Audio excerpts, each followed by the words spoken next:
Hello student, welcome to SGN education.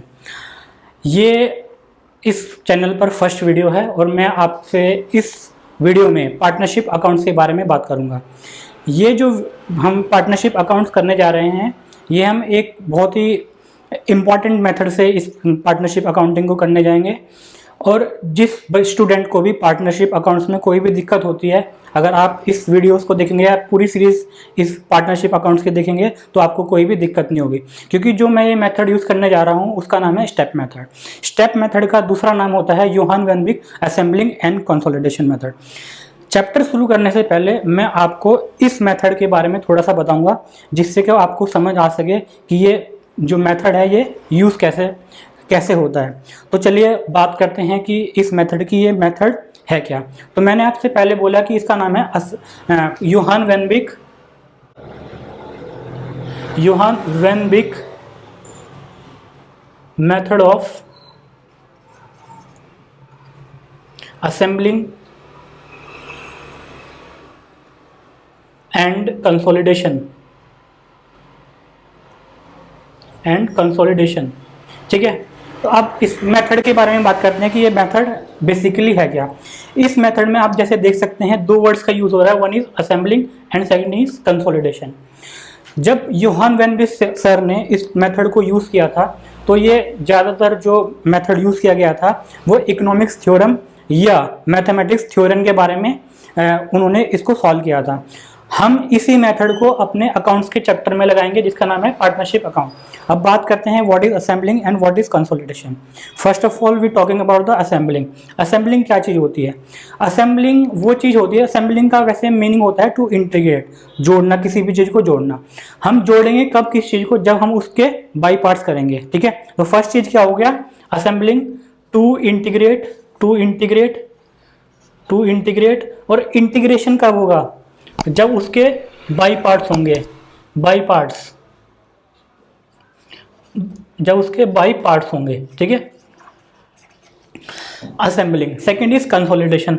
जो भी हमने बाई पार्ट्स के दौरान पढ़ा है, जो भी हमने नॉलेज गेन की है, उसको हम लास्ट में कंसोलिडेट कर देते हैं। कंसोलिडेशन का मतलब क्या होता है कि टू ऑब्जर्व, किसी भी चीज को ऑब्जर्व करना इज टू कंसोलिडेट। अब मैं आपको इस मेथड के बारे में बताऊंगा थोड़ा सा। ठीक है, देखिए, क्योंकि हमारा चैप्टर है पार्टनरशिप अकाउंट्स, इसको हम दो बड़े पार्ट्स में डिवाइड करेंगे। One is major part and second is the smaller parts. ठीक है, one is major part and second is smaller part. तो बात करते हैं अभी कैसे। One is major part and second is smaller parts. Major parts में जैसे कि आपने देखा ही है, मेजर पार्ट्स में हमारा फंडामेंटल ऑफ पार्टनरशिप आएगा, second is admission of partnership, third is the dissolution, fourth is retirement. ये तो हम सबको पता है। ओवरऑल जो हम 12th क्लास या कोई भी अकाउंटिंग का एग्जामिनेशन होता है जिसमें पार्टनरशिप एक पार्ट होता है, उसमें ये 4 बिग पार्ट्स तो होते ही हैं। लेकिन उसके बाद हम क्या सब पार्ट करेंगे, सब पार्ट क्या करेंगे, ये इंपॉर्टेंट है। ये पार्ट्स जो है, ये इंपॉर्टेंट पार्ट है कि हम बिग पार्ट्स को सब पार्ट्स में कैसे डिवाइड करते हैं। तो हम सबसे पहले एक चीज़ क्या करेंगे, इससे पहले मैं आपको एक एग्जांपल दूंगा, उसमें आपको समझ आ जाएगा कि मैं क्या बात कर रहा हूँ। मान लेते हैं कि दो पार्टनर हैं, A and B are two partners and C comes as third partner.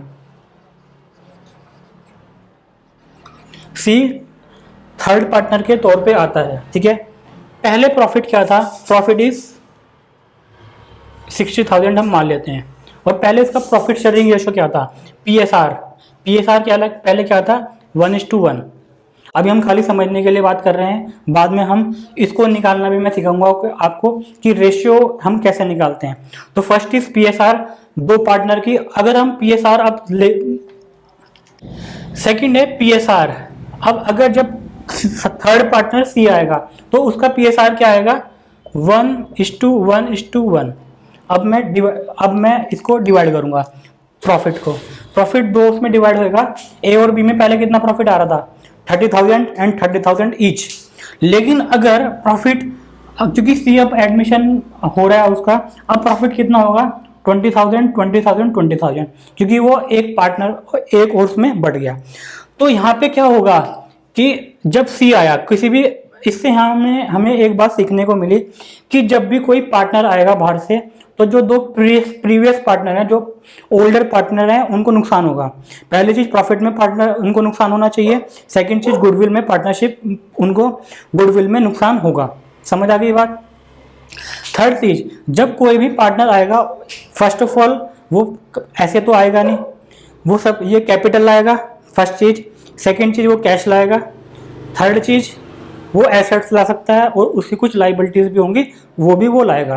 तो जब पार्टनर कोई एंटर करेगा, जब एडमिशन होगा किसी भी पार्टनर का एडमिशन होगा, तो वो क्या करेगा, कैश लाएगा, कैपिटल लाएगा, एसेट्स लाएगा और फोर्थ लाइबिलिटीज भी लाएगा, है ना,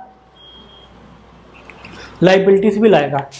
अगर वो ये सब चीज ला रहा है तो आप जो पहले बैलेंस शीट बनी हुई थी, मान लिया मैं कहता हूँ कि इसकी ये बैलेंस शीट थी, ठीक है, ये लाइबिलिटी हो गया, ये एसेट्स हो गया, ठीक है, ये 50,000 था और ये भी 50,000 था, ठीक है। जब वो ये तीन जो चीज़ें लाया, वो कैश भी लाया, कैपिटल भी लाया, एसेट्स भी लाया और लाइबिलिटीज भी लाएगा।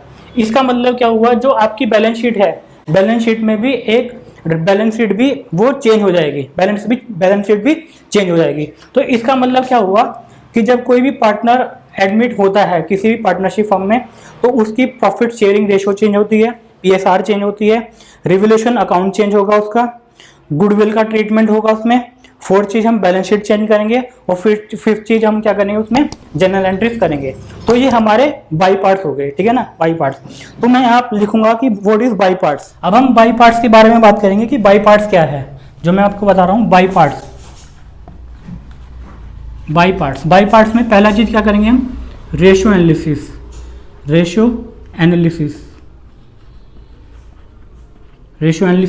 सेकेंड चीज़ क्या करेंगे हम, revaluation account, third is treatment of goodwill, fourth is